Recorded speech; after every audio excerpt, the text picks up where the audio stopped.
Assalamualaikum warahmatullahi wabarakatuh. Salam sejahtera bagi kita semua. Yang terhormat kepada Bapak Andri Andriansah, MBA, selaku mata kuliah Metodologi Penelitian. Puji syukur, mari kita panjatkan kehadirat Allah Yang Maha Esa. Pada kesempatan kali ini, izinkan saya untuk memperkenalkan diri. Saya Natasha Raiha. Di sini saya akan mempresentasikan hasil dari proposal saya yang berjudul Pengaruh Empowering Leadership terhadap produktivitas kerja karyawan dengan perilaku kerja kreatif, kolaboratif, dan inovatif sebagai variabel mediasi PT Great Apparel Indonesia. Baik, selanjutnya yang pertama yaitu adalah latar belakang.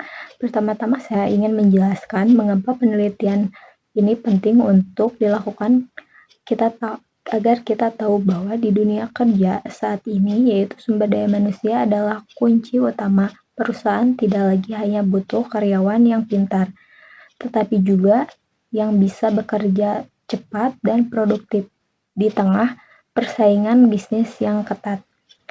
Salah satu faktor terbesar yang menentukan itu yaitu adalah gaya kepemimpinan. Yaitu di sini saya menyoroti konsep empowering leadership di mana perusahaan memberikan kepercayaan penuh agar karyawan lebih mandiri dan bertanggung jawab. Namun, kenyataan di lapangan produktivitas kerja seringkali masih belum optimal atau belum sesuai harapan. Hal ini yang memicu saya untuk meneliti lebih dalam apakah kepemimpinan yang memberdayakan ini benar-benar bisa mendongkrak produktivitas dan bagaimana peran perilaku kerja dalam menjalani proses tersebut. Baik, selanjutnya ada rumusan masalah yang berkaitan dengan latar belakang tadi. Nah, di sini ada 3 pertanyaan yang ingin saya jawab dalam penelitian ini. Yang pertama yaitu saya ingin menguji apakah gaya kepemimpinan ini memperdayakan empowering leadership ini benar-benar punya pengaruh langsung terhadap produktivitas kerja karyawan. Kedua, saya juga ingin melihat dampaknya terhadap perilaku kerja mereka. Apakah gaya kepemimpinan bisa membuat karyawan jauh lebih kreatif, kolaboratif, dan inovatif dalam kesehariannya.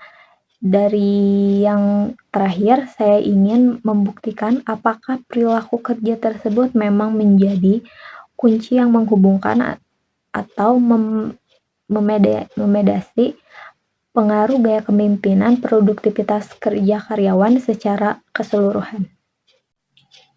Baik, berikutnya ada tujuan penelitian.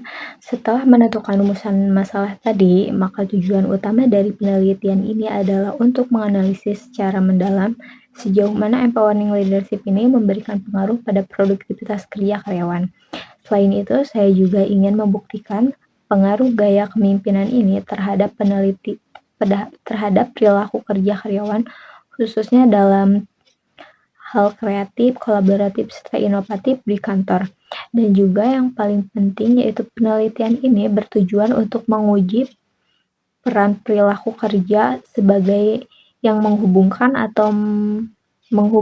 atau memediasi pengaruh kepemimpinan tersebut terhadap peningkatan produktivitas kerja secara keseluruhan.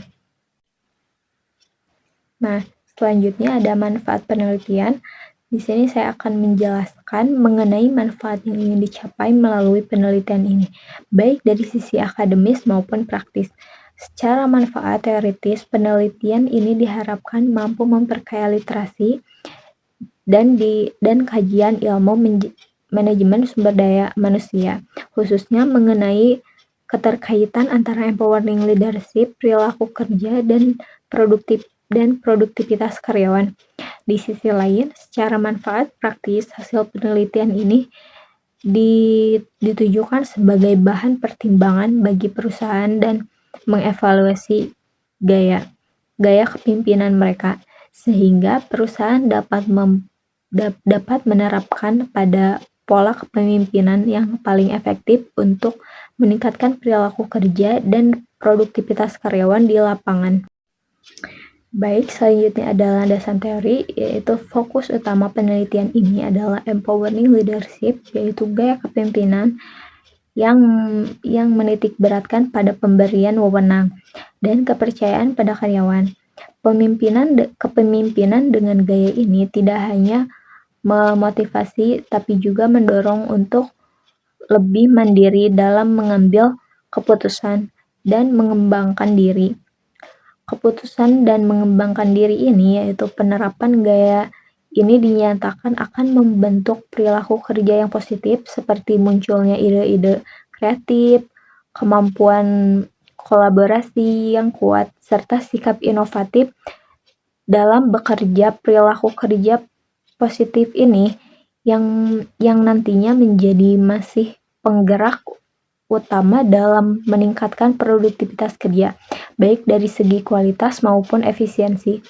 Waktu penyelesaian tugas jadi kerangka berpikir penelitian ini ingin menguji bagaimana pengaruh kepemimpinan tersebut terhadap produktivitas secara langsung maupun melalui perilaku kerja sebagai jembatan atau variabel mediasi. Baik, selanjutnya ada tinjauan pustaka. Melengkapi landasan teori sebelumnya, pada bagian tinjauan pustaka ini saya akan merangkum 3 pilar utama yang menjadi fondasi penelitian. Pertama, kita melihat kembali peran empowering leadership sebagai gaya kepemimpinan yang mengutamakan kepercayaan dan kemandirian karyawan dalam bekerja. Kedua, penelitian ini menyoroti perilaku kerja positif yang mencakup aspek kreatif, kolaboratif, dan inovatif sebagai cerminan dari kemampuan karyawan dalam memberikan solusi atau ide-ide bagi perusahaan. Dan yang ketiga adalah produktivitas kerja itu sendiri yang diukur dari kemampuan karyawan dalam menyelesaikan tugas secara efektif dan efisien sesuai target organisasi. Ketiga, konsep besar ini yang saya gunakan sebagai dasar dari teori untuk membedah masalah dalam penelitian ini. Baik, selanjutnya ada kerangka konseptual.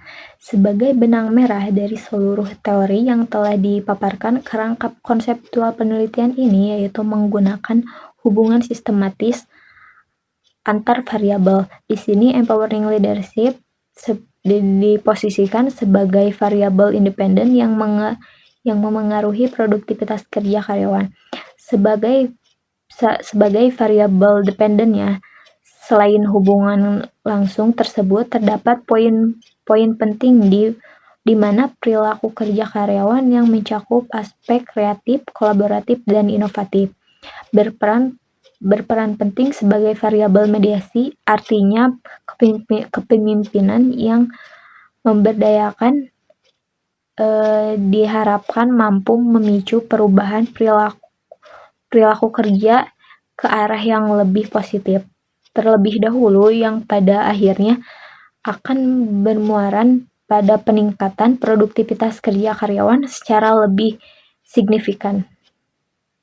Baik, selanjutnya ada objek penelitian. Selanjutnya saya akan menjelaskan mengenai objek penelitian yang menjadi fokus utama dalam studi ini. Penelitian ini melibatkan karyawan perusahaan sebagai responden utama karena mereka adalah individu yang terlibat langsung dalam aktivitas kerja sehari-hari. Ada 4 poin kunci yang saya akan amati. Pertama, ada peran empowering leadership, gaya kepemimpinan yang memberikan wewenang dan kepercayaan kepada karyawan. Kedua, saya akan meninjau bagaimana kepemimpinan tersebut memengaruhi perilaku kerja mereka, terutama dalam aspek kreatif dan kolaboratif dan inovatif, dan tujuan akhirnya adalah untuk melihat dampaknya terhadap produktivitas kerja yang kita ukur dari hasil kerja yang dicapai secara efektif dan efisien sesuai dengan target organisasi. Keempat, yaitu ada unsur inilah yang membentuk atau kesatuan objek dalam analisis penelitian saya.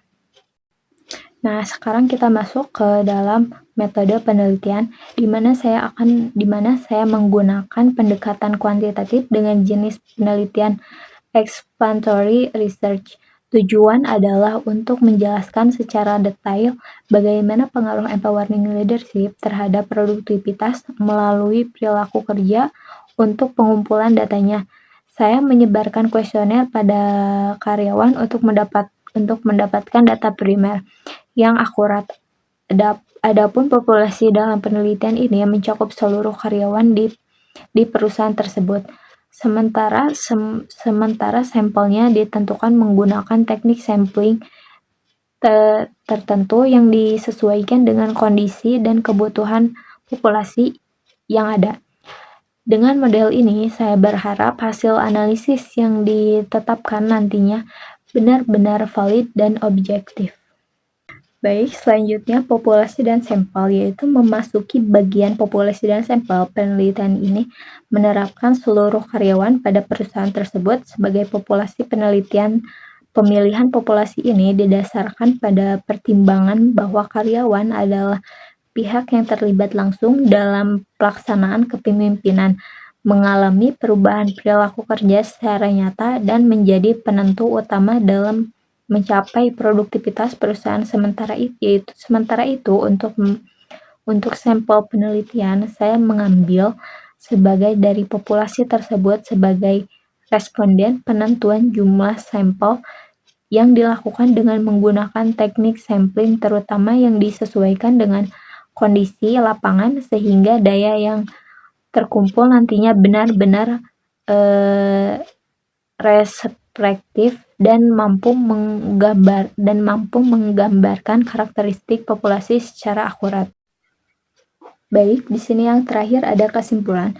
Berdasarkan kajian teoritis dan perumusan masalah yang telah disusun, dapat disimpulkan bahwa empowering leadership ini memiliki peran penting dalam meningkatkan produktivitas kerja karyawan.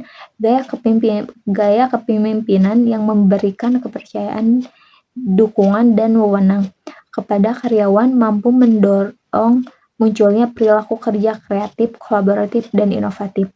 Perilaku kerja tersebut hanya berpengaruh secara langsung terhadap produktivitas kerja, tetapi juga berperan sebagai variabel mediasi dalam hubungan antara empowering leadership dan produktivitas kerja karyawan. Oleh karena itu, penerapan empowering leadership diharapkan dapat menjadi strategi efektif bagi perusahaan dalam meningkatkan kinerja dan daya saing organisasi. Baik, pemaparan materi sudah selesai. Mohon maaf bila banyak kurangnya dan banyak salahnya. Mohon dimaafkan. Billahi taufiq wal hidayah. Wassalamualaikum warahmatullahi wabarakatuh.